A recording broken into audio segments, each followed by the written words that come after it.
Et moi, je vais envoyer sur vous ce que mon Père a promis. Quant à vous, demeurez dans la ville jusqu'à ce que vous soyez revêtus d'une puissance d'en haut. »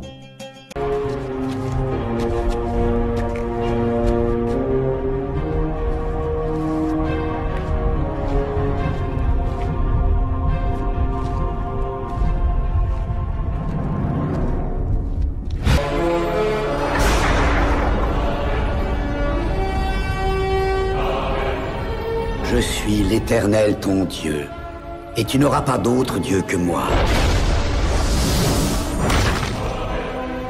Tu n'adoreras pas de faux dieux. Tu ne prononceras pas mon nom en vain. Tu respecteras le Shabbat comme un jour saint. Tu honoreras ton père et ta mère. Tu ne tueras pas. Tu ne commettras pas l'adultère.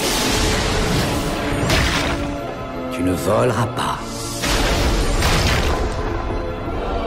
Tu ne mentiras pas. Tu ne convoiteras pas ce qui appartient à ton prochain.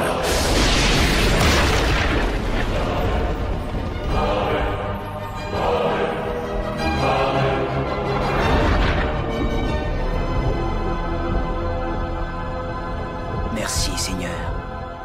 Merci. Voilà ce que raconte la Bible. Soudain, un bruit survint du ciel comme un violent coup de vent. Tous furent remplis de l'Esprit Saint. Ils se mirent à parler en d'autres langues et chacun s'exprimait selon le don de l'Esprit. Et voilà que tout d'un coup, ceux qui tremblaient de peur se retrouvent dehors à annoncer à qui veut l'entendre les merveilles de l'Évangile. Du ciel, Jésus venait de leur envoyer l'Esprit Saint et ça les avait transformés.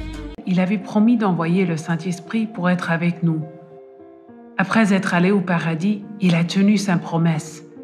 Lorsque le Saint-Esprit est venu pour la première fois à l'Église, les apôtres ont entendu le vent, ont vu des langues de feu et ont soudain reçu le don des langues.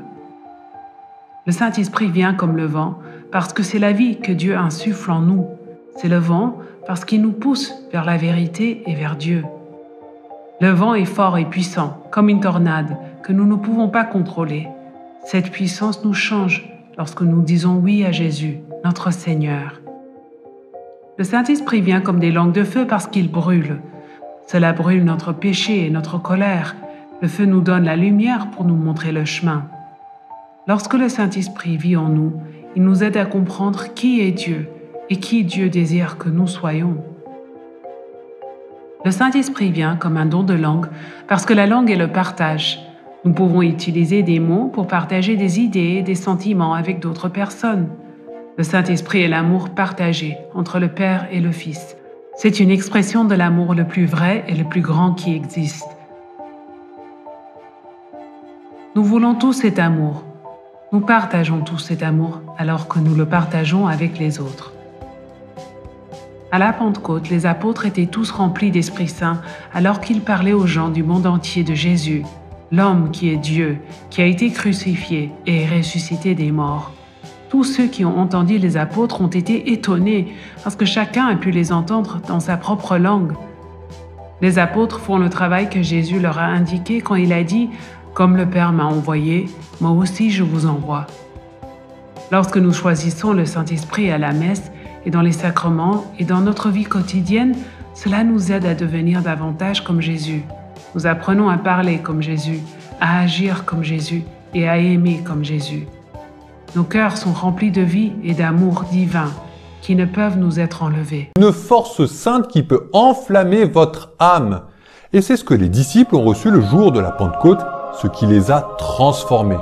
Jésus, que l'on croyait perdu pour l'humanité avec son départ au ciel, vient de leur donner une force venue d'en haut, un souffle venu du ciel, l'Esprit Saint. Dans l'espoir que vous aussi, vous viviez ça un jour. Et oui, parce que c'est possible. Alors, à partir d'aujourd'hui, nous toucherons une solde équivalente à celle des légionnaires. Nous voulons des congés, 2 repas par jour. 13. Comment? 3. Ah oui, donc 3 repas par jour. C'est tout? Pas tout à fait. Quand le premier immeuble du domaine des dieux sera bâti, nous voulons être affranchis. Affranchi. libre. Ah, si, libre. Et du coup, on exige un logement chacun dans l'immeuble qu'on aura construit. Voilà, ça c'est le petit plus. Présent. Tu vas pas accepter ça? Si, ça me semble prudent. Marché conclu? Mais qu'est-ce que vous fabriquez? Si on vous a donné la potion magique, c'est pour vous enfuir. Alors voilà, on en a beaucoup débattu, et il apparaît que la condition d'esclave en fuite ne représente pas la perspective d'une carrière épanouissante. Qu'est-ce que vous voulez de plus par tout à dit? En toute simplicité, devenir des citoyens romains libres. Et pour ça, nous devons finir cet immeuble. Ils veulent vivre comme des Romains. Son plan se déroule 1000 fois mieux que prévu. Bonjour, oh là. Bonjour. Hola, ¿qué tal? Chapeau, les gars. De quoi s'agit-il?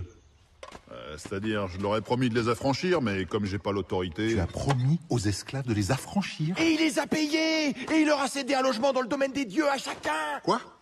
Ah bah, sans ça, on se battait. Laisse-moi faire. Esclaves!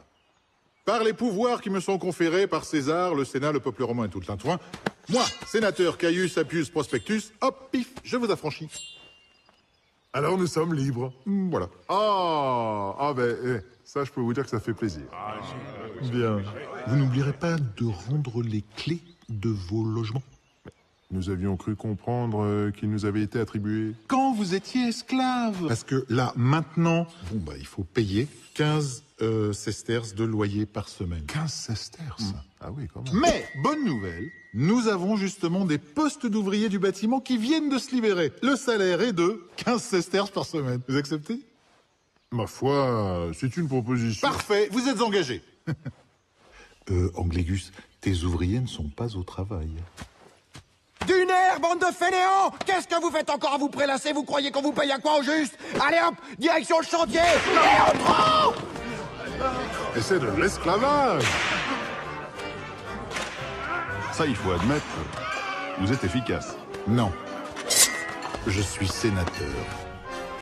L'invincible puissance de Rome, comme les serres du faucon, elle s'est refermée sur tous les continents, sauf ici, en Armorique, où une poignée d'irréductibles Gaulois continuent de rire au bec de l'aigle impérial, leur chère forêt laissant à la place à de glorieux immeubles.